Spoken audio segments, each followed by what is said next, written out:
त्या गाईचे काढून सेल त्याचे करा तुम्ही सडा सारवण त्या गाईचे काढून सेल त्याचे करा तुम्ही सडा सारवण त्या अंगणात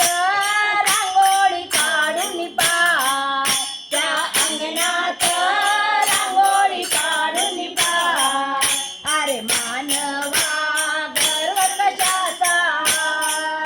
अरे मानवा गर्व कशाचा त्या गाईचे काढून दूध त्याचे करा तुम्ही दही आणि तूप त्या गाईचे काढून दूध त्याचे करा तुम्ही दही